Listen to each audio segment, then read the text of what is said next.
Galera, beleza? Tudo certo? Vamos mais uma aulinha de biologia, tudo bem? Eu já falei sobre a origem da biologia, origem da ciência, um pouco sobre o procedimento científico, tá bom? E hoje nós vamos falar sobre características dos seres vivos. Em primeiro momento aí, biologia, bio, vida, logia, estudo. Surgiu oficialmente no século XIX. Por quê? Antes disso não havia uma ideia unificada sobre a vida. Os seres eram classificados em 3 grupos apenas: grupos dos minerais, dos animais e dos vegetais. Então uma planta era diferente do animal tanto quanto de um mineral. Não havia o conhecimento suficiente para definir melhor a vida. Então, a partir do século XIX, mais precisamente, aí vamos ver, no final do século XVIII, o Cavaleiro de Lamarck, né, ele separou 2 grupos. Então, ele separou os grupos dos inorgânicos, que não têm o corpo organizado, dos seres orgânicos, que têm o corpo organizado, são seres vivos. Aí definiu melhor a vida, separou os seres vivos dos seres inanimados. Continuando, vamos lá, galera. Vida. A vida seria uma propriedade especial a diferenciar os seres vivos da matéria inanimada. Então, o que diferencia os seres vivos da matéria inanimada? Simplesmente a vida. Parece simples, mas é difícil definir o que é vida. A vida, os seres vivos, eles têm características intrínsecas, particulares, que os separa, tá, dos seres inanimados. Então, uma característica aí, a característica intrínseca da vida: capacidade de evoluir adaptando-se aos ambientes, capacidade de mudar ao longo do tempo adaptando-se aos ambientes. Alguns seres vivos. Características dos seres vivos. Nós vamos ver algumas características em 1 ou 2 vídeos, tudo bem? Então, características dos seres vivos. Nós vamos ver composição química, organização celular, metabolismo, reação a estímulo, crescimento, reprodução, variabilidade genética, evolução. Então vamos aí aos poucos, são essas características principais dos seres vivos. Composição química para iniciar. Então os seres vivos são constituídos por átomos, assim como a matéria inanimada. Mas a diferença é que nos seres vivos os principais átomos são esses aí, carbono, hidrogênio, oxigênio, nitrogênio, faltou o fósforo, teria que ter o fósforo aí, e o enxofre. Então os seres vivos, a composição química dos seres vivos, as moléculas são compostas por esses átomos principalmente. As iniciais dos átomos estão aí embaixo, né, chomps para guardar, memorizar. Seguindo. A união de vários átomos constituem as substâncias orgânicas. Então, aqueles átomos anteriores, carbono, hidrogênio, oxigênio, nitrogênio, fósforo, eles formam essas moléculas.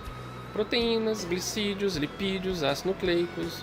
Então, proteínas, carboidratos, glicídios, gorduras, lipídios, DNA e RNA. Então, aqueles átomos formam essas moléculas que vão formar um corpo do ser vivo. Seguindo.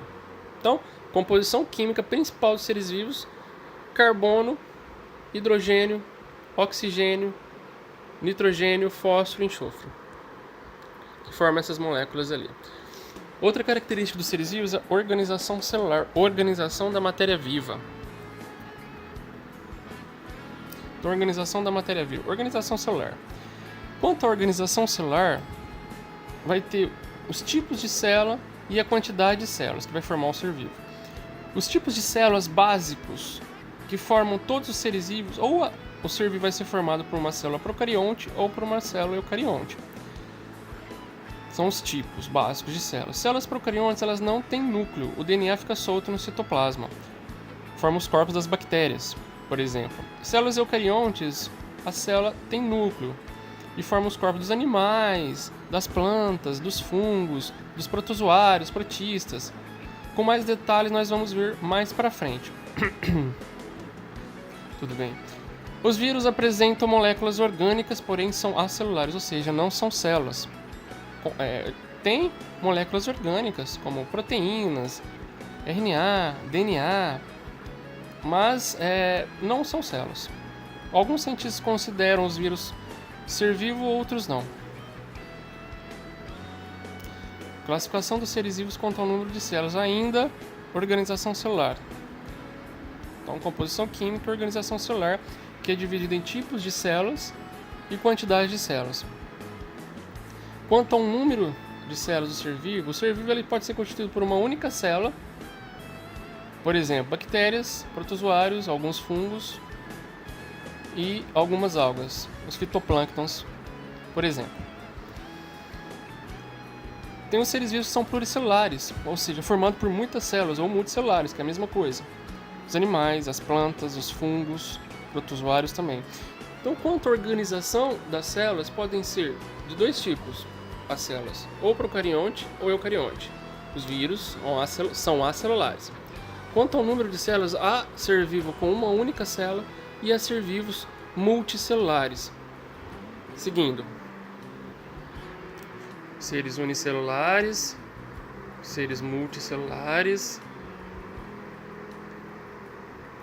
Outra característica do ser vivo que o diferencia da matéria inanimada é o metabolismo. Metabolismo, atividade de transformações químicas que ocorrem no interior da célula. E o metabolismo é dividido em anabolismo e catabolismo. Anabolismo, no caso, a célula, dentro da célula, sintetiza substâncias. Então a célula vai sintetizar substâncias. Exemplo aí, dentro da célula das plantas, na fotossíntese sintetiza glicose, anaboliza, sintetizar uma substância.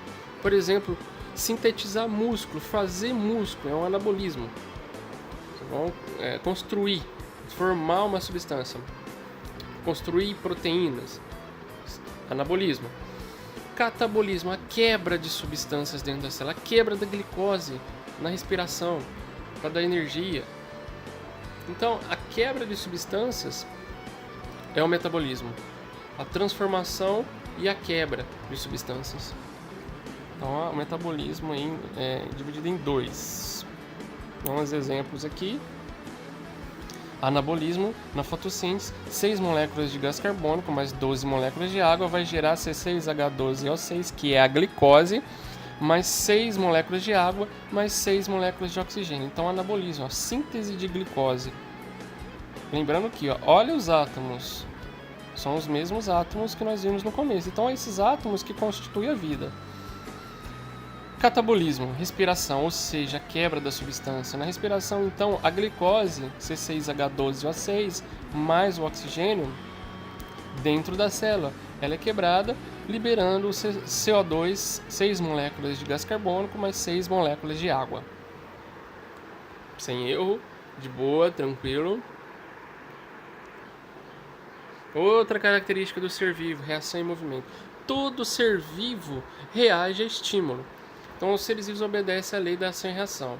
Então, ou o ser vivo percebe alguma coisa, ele responde a alguma coisa, desloca. Então, os seres vivos respondem a estímulos. Uma planta reage. Se você perceber, as plantas, muitas plantas, se você observar mais lentamente, com certeza, ela vai em direção à luz.